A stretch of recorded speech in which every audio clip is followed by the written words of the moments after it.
Alô você, tudo tranquilo? Estamos de volta aqui com mais um papo reto. E o tema de hoje é: todos os caminhos levam a Deus. Você concorda com isso?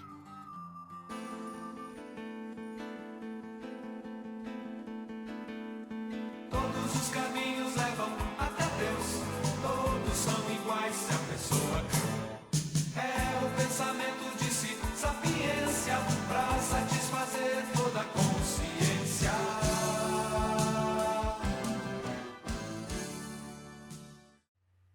E de onde surgiu esta frase?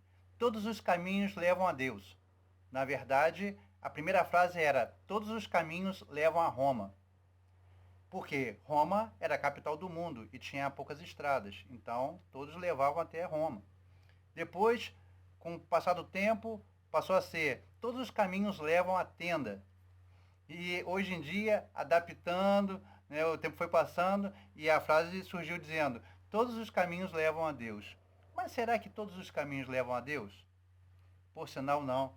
Pelo contrário, apenas um caminho leva a Deus. E eu vou te explicar segundo a Bíblia Sagrada, como sempre digo, porque se a Bíblia diz, eu acredito, porque ela é a base de tudo. É um dos livros mais antigos do mundo e eu acredito que se você é uma pessoa, né, que tem fé, você é uma pessoa que acredita em Deus, com certeza você também vai acreditar naquilo que a Bíblia diz, certo? Independente dela de que tradução for. Jesus, porém, respondendo, disse-lhes: Errais, não conhecendo as Escrituras, nem o poder de Deus. Então tem muita gente que erra, porque querem levar a sua vida a partir daquilo que as pessoas falam, e não a partir daquilo que a Bíblia diz. Então todos os caminhos levam a Deus? Não, só existe um caminho. Em João capítulo 14, versículo 6, a Bíblia diz assim: Disse-lhe Jesus: Eu sou o caminho, e a verdade e a vida. Ninguém vem ao Pai, senão por mim.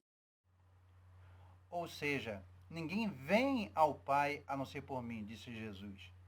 Ele está se colocando como caminho. Então ele, Jesus, ele é o único caminho. Ele é o único caminho que pode levar ao Pai Celestial. Ele é o único caminho da salvação. Então, se as pessoas falam que se eu for por aqui, contando que eu tenha fé, eu vou chegar até Deus. Não, não vai chegar até Deus, porque a Bíblia ela fala que só Jesus, ele é o caminho.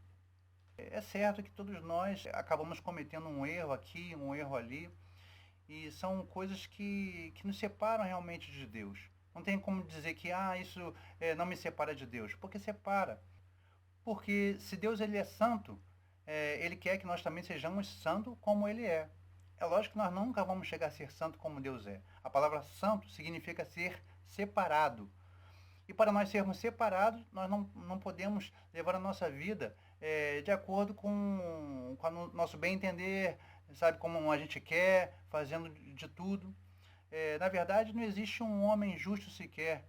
Apenas Jesus, que pisou nessa terra, foi o único justo e verdadeiro. Porque todos pecaram e destituídos estão da glória de Deus, sendo justificados gratuitamente pela sua graça, pela redenção que há em Cristo Jesus. Ou seja, todo mundo que pisou nessa terra, tirando Jesus Cristo, cometeu pecado. Davi mesmo já falava que em pecado concebeu a minha mãe. Ou seja, você nasceu, passou aquela fase de inocência, passou a conhecer o bem e o mal, então nós já pecamos, começamos a pecar. A pessoa que se arrepende, né, dos seus maus caminhos, né, e aceita Jesus Cristo como seu único e suficiente Salvador, ela automaticamente está dando um passo em direção a Deus. Ela está dando um passo em direção a Jesus para obter a salvação.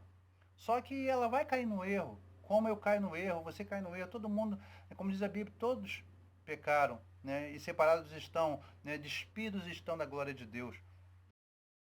Meus filhinhos, estas coisas vos escrevo, para que não pequeis, e, se alguém pecar, temos um advogado para com o Pai, Jesus Cristo, o justo.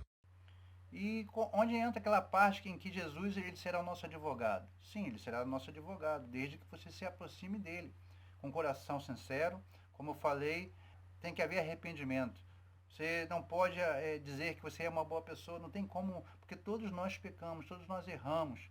Reconhecer Jesus como seu único e suficiente Salvador. Isso aí é realmente o que vai nos garantir para a vida eterna. Outra coisa interessante é que no artigo 21 do Código Penal Brasileiro diz que ninguém pode ser poupado de ser punido alegando o desconhecimento da lei. Traduzindo, se a pessoa ela cometeu um crime e chega diante do juiz alegando que eu não conhecia esta lei, você acha que o juiz vai aliviar essa pessoa porque ela não conhecia a lei? É lógico que isso aí não vai colar. Com certeza ela vai ter que ou ser presa ou vai ter que pagar alguma multa ou alguma coisa vai acontecer com ela. Ela vai ter que pagar pelo crime que ela cometeu. Em Portugal, no Decreto-Lei 47.344, no artigo 6º, ele é até mais abrangente, que fala assim, que a ignorância ou a má interpretação da lei não justifica a falta do seu cumprimento, nem isenta as pessoas das sanções nela estabelecidas. E aí eu fico pensando, né? Se aqui na Terra que as coisas são meio bagunçadas, né, se eles conseguiram estabelecer, né, um parâmetro, né, para uma conduta correta, né, imagina Deus, né, que desde o início dos séculos estabeleceu uma forma correta de se viver. Então não tem como alegar que a gente desconhece, ou muito menos, né, se você interpretar, né, a Bíblia Sagrada ao seu prazer, porque tem gente que faz isso. Né? Não, a Bíblia diz assim, mas aí pode ser uma má interpretação. Então, de qualquer forma, Deus também ele não vai ter por inocente as pessoas que interpretarem mal, né, a palavra de Deus ou alegarem que desconhecem a palavra de Deus, certo? Porque o salário do pecado é a morte, mas o dom gratuito de Deus é a vida eterna, por Cristo Jesus nosso Senhor. E falando em má interpretação da Bíblia Sagrada, existem pessoas que pegam alguns textos isolados da Bíblia para tentar justificar que realmente haverá uma vida após a morte nos céus, porém, se ela não atingir um nível que é suficiente para ela se salvar, que ela vai voltar nesta mesma vida, sendo outra pessoa, até conseguir, né, estar no nível de conseguir ir para os céus. E eu preciso realmente falar novamente a respeito disso. Em Lucas 16, do 19 ao 21, ele comprova que realmente isso não é verdade. Não existe essa questão da pessoa voltar nesta terra para tentar alcançar um nível a fim de que ela consiga ir para o reino dos céus. Ora, havia um homem rico, e vestia-se de púrpura e de linho finíssimo, e vivia todos os dias regalado esplendidamente. Havia também um certo mendigo, chamado Lázaro, que jazia cheio de chagas à porta daquele. E desejava alimentar-se com as migalhas que caíam da mesa do rico, e os próprios cães vinham lamber-lhe as chagas. E aconteceu que o mendigo morreu, e foi levado pelos anjos para o seio de Abraão, e morreu também o rico, e foi sepultado. No inferno, ergueu os olhos, estando em tormentos, e viu ao longe Abraão, e Lázaro no seu seio. E, clamando, disse: Pai Abraão, tem misericórdia de mim, e manda a Lázaro, que molhe na água a ponta do seu dedo e me refresque a língua, porque estou atormentado nesta chama. Disse, porém, Abraão: Filho, lembra-te de que recebeste os teus bens em tua vida, e Lázaro somente males, e agora este é consolado e te atormentado. E, além disso, está posto um grande abismo entre nós e vós, de sorte que os que quisessem passar daqui para vós não poderiam, nem tampouco os de lá passar para cá. E disse ele: Rogo-te, pois, ó Pai, que o mandes à casa de meu pai. Pois tenho 5 irmãos, para que lhes dê testemunho, a fim de que não venham também para este lugar de tormento. Disse-lhe Abraão: Tem Moisés e os profetas, ouçam-nos. E disse ele: Não, pai Abraão, mas, se algum dentre os mortos fosse ter com eles, arrepender-se-iam. Porém, Abraão lhe disse: se não ouvem a Moisés e aos profetas, tampouco acreditarão, ainda que algum dos mortos ressuscite. E também quero te dizer que nenhum espírito de pessoa falecida entra em alguém vivo para mandar mensagens a outro. Oda Mae, listen, I got to talk to you now. I've got a plan. You see, I figured this thing out. There's something we can do. All we got to do we can... Oda Mae? Damn, baby, what you do to your hair? Orlando, you like it?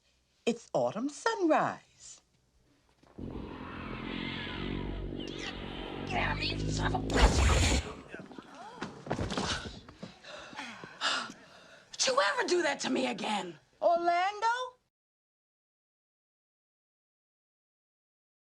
Isto não é de admirar, pois o próprio Satanás se disfarça de anjo de luz. Então viu aí no finalzinho? Dizendo que disse a Abraão, eles têm a Moisés e os profetas. Se eles não ouvirem nem a Moisés e nem aos profetas, tampouco acreditarão se algum morto ressuscitar. Eu quero ser um profeta hoje para você, esclarecendo, abrindo a sua mente, abrindo a sua visão a respeito daquilo que a Bíblia diz. Eu não sei qual é a sua religião, mas Deus ele se importa com você, isso eu tenho certeza. Ele quer salvar a tua vida. Mas é necessário que você tome uma atitude. Hoje Deus está te dando uma oportunidade de você consertar a sua vida. Pode ser que após essa confissão, esse arrependimento, talvez você caia de novo, né? Talvez no mesmo erro. Pode até ser. Mas eu te digo uma coisa, que se você se aproximar de Deus, você tem um advogado garantido, que é Jesus Cristo. Jesus, ele também te ama. Ele quer salvar a sua vida. Mas sabe, se você não quiser nada com ele não tem obrigação nenhuma com você. É necessário que você dê o primeiro passo para ele. E ele também vai se aproximar de você. Eu quero mais uma vez fazer uma oração para você. Para que você se sinta tocado pelo Espírito Santo de Deus. E que você consiga ter forças para poder vencer, sabe, tantas coisas que vão te afastando dos caminhos de Deus. A gente não pode ignorar a existência do diabo, que é o nosso adversário. O mundo espiritual ele é mais real do que esse que nós vivemos aqui. E sabe, o inimigo, Satanás, ele quer fazer de tudo para que você se desvie dos caminhos de Deus. Porque para ele não existe mais solução. E quanto mais pessoas ele puder levar para ele é melhor. Porque ele quer mostrar para Deus que as pessoas não quiseram seguir a ele. Mas Deus, hoje ele te dá uma oportunidade. Ele te dá, né, a graça, né, o perdão. Basta você querer, basta você aceitar. Se lembra das duas coisas? Primeiro, reconheça que Jesus é seu único e suficiente Salvador. Segundo, arrependa-te daquilo que você tem feito, das coisas erradas. Todo dia eu preciso me arrepender, porque vira e mexe eu posso cair em algum erro. Errar é humano, como eu falei. Mas se você se voltar para Deus, você tem um advogado garantido, que é Jesus Cristo. Então eu quero nessa hora fazer uma oração com você, para que você entregue a sua vida, entregue o seu caminho ao Senhor, e Ele te conduzirá verdadeiramente ao reino dos céus. Oremos então. Pai Celeste, Pai amado, Tu és um Deus amoroso, Tu és um Deus de misericórdia, de bondade. Quero te pedir, ó Deus, neste momento, que o Senhor venha tocar no coração dessa pessoa que está me ouvindo. Ó Senhor, que Teu Santo Espírito venha tocar em cada coração. Ó Deus, receba essa pessoa que hoje ela tem reconhecido as suas fraquezas, ela tem reconhecido que ela precisa da Tua ajuda. E segundo a Sua palavra, nós cremos que a pessoa que se aproxima de Ti, ela não é rejeitada por Ti. Pelo contrário, a Tua palavra diz que aquele que vem a mim, disse Jesus, de maneira nenhuma lançarei fora. Mas basta, Senhor, nós temos a primeira atitude, a decisão de estarmos junto contigo. Então nessa hora, Senhor, receba essa pessoa.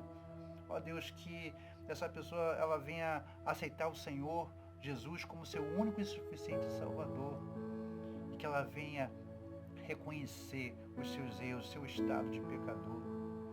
Ó Deus, e que a tua graça nesta hora venha perdoar, que o teu amor venha descer sobre a vida dessa pessoa, que ela se sinta perdoada por ti e que ela, a partir de hoje ela venha a ser uma nova criatura, em um nome do Senhor Jesus. Amém. É isso aí, meu amigo. Então, pode ser que você venha errar, mesmo depois de se arrepender, pode ser, mas o importante é você ter um advogado. É lógico que você não vai fazer isso para a partir daí viver uma vida de qualquer maneira. Eu vou viver a minha vida e Deus vai me perdoando, eu vou... Não é dessa forma.